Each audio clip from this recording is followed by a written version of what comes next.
आज आपण ज्वारीचा उपमा बनवूयात. खाण्यासाठी पण पौष्टिक आणि ज्यांना डाएट असतं ना, एक वाटी उपमा खाल्ला तरी एक भाकरी खाल्ल्याचं होऊन जातं. तर त्यासाठी आपण गॅसवर कढई ठेवलेली आहे. तेल गरम झाल्यानंतर त्यामध्ये मोहरी घालूया. मोहरी थोडीशी झाली तडतडली की आपण काय करू, त्यामध्ये थोडासा 1 चमचा जिरे घालूयात. ह्या उपम्याचं वैशिष्ट्य म्हणजे खायला खमंग आणि थोड्या याच्यात मेहनतीमध्ये छान उपमा बनतो.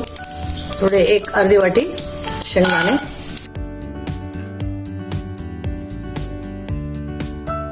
शेंगदाणे थोडेसे लालसर झाले, थोडेसे कच्चे चांगले लागत नाही, थोडेसे किंचित होऊ द्यायचे.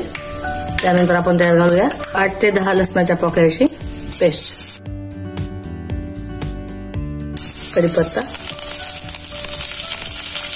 थोडीशी कोथिंबीर,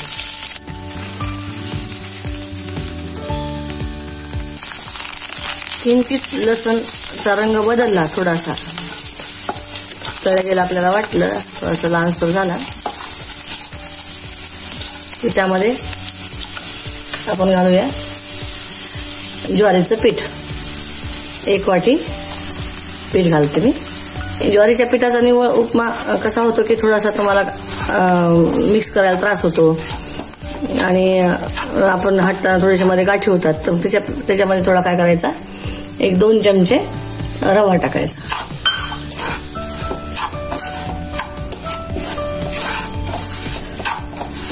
किंवा तुम्ही प्रमाणाने करत असाल तर 1 वाटी पीठ आणि 1 वाटी पीठ, अर्धी वाटी रवा हे घेतलं तरी चालतंय. आता याला आपण ह्या तेलामध्ये खमंग भाजून घ्यायचंय. मीडियम गॅसवर 5 मिनिटं लागणार नाही, थोडंसं कमीच, पण फक्त एकच सारखं त्याला हलवायचंय.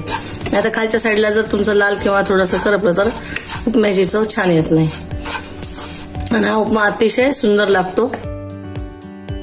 कमी साहित्यात छान उपमा आपला होतो. आता आपल्याला थोडासा भाजलेला पिठाचा खमंग वास यायला सुरुवात होतो. इतकं आपण छान व्यवस्थित भाजतो ना, तितका आपला उपमा छान लागतो. ही करण्याची पद्धत म्हणजे रवा आणि पीठ भाजूनही घेऊन ठेवलं आणि पाण्याच्या आदनामध्ये सगळं टाकलं तरी छान लागतो. पण ही करण्याची पद्धत म्हणजे मुलींना आजकालच्या जास्त हलवता येत नाही, मध्ये गाठी होतात, म्हणून मग ही सोपी पद्धत की सहज आपण करून खाऊ शकतो. आता पाहू शकता की आपल्या पिठाचा रंग थोडासा बदललेला आहे. आणखीन थोडा वेळ 2 मिनिट आणखीन लागतील. आता आपला रवा आणि पीठ छान भाजलेला आहे. यामध्ये हळद, तिखट 1 चमचा, तुमच्या आवडीनुसार टाका. कारण का तर कोणाच्या घरी तिखट पण लागते, पण आपण उपमा जास्त तिखट करत नाही. एरवी कसा बाकीच्या उपम्यात तुम्ही हिरवी मिरची टाकतो, पण या उपम्यामध्ये आपल्याला तिखट, मीठ, धना पावडर, जिरा पावडर, चवीसाठी मीठ,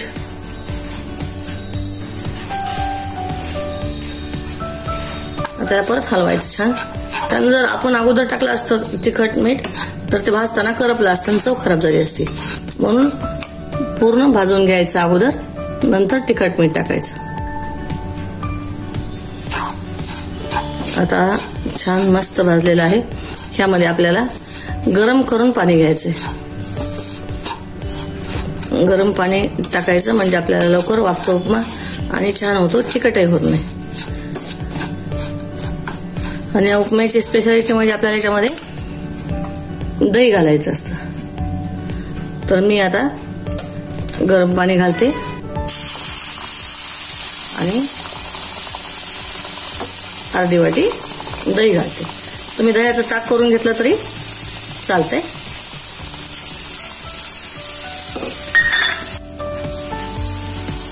आपला उपमा मस्त झालेला आहे.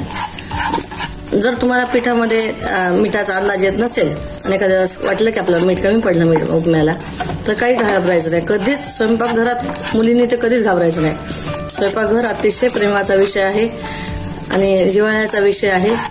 त्याच्यामुळे कधी घाबरायचं नाही. जर मीठ कमी वाटलं आपल्याला याच्यामध्ये तर काय करायचं, वाटीमध्ये थोडंसं मीठ घ्यायचं आणि त्याच्यामध्ये थोडं पाणी टाकायचं. डायरेक्ट मीठ नाही टाकायचं, विरघळत नाही. थोडंसं पाणी घालायचं आणि नंतर मिक्स करायचं. आता बघा मी गरम पाणीच आणखीन टाकते, थोडं वाढ लागतंय असं वाटतंय मला.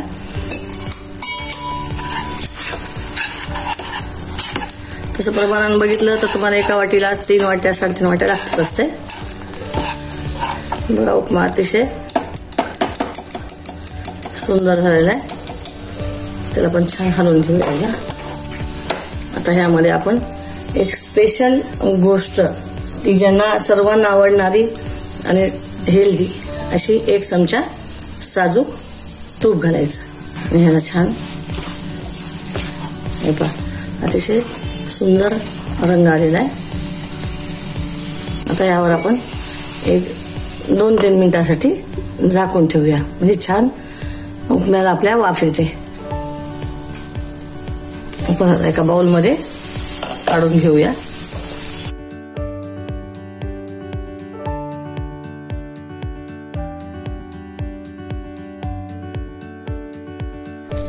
हा उपमा आपल्याला कांद्यासोबत दह्यासोबत खायला खूप मजा येते. हा उपमा नक्की तुम्ही करून पहा आणि मला कमेंट्समध्ये कळवा.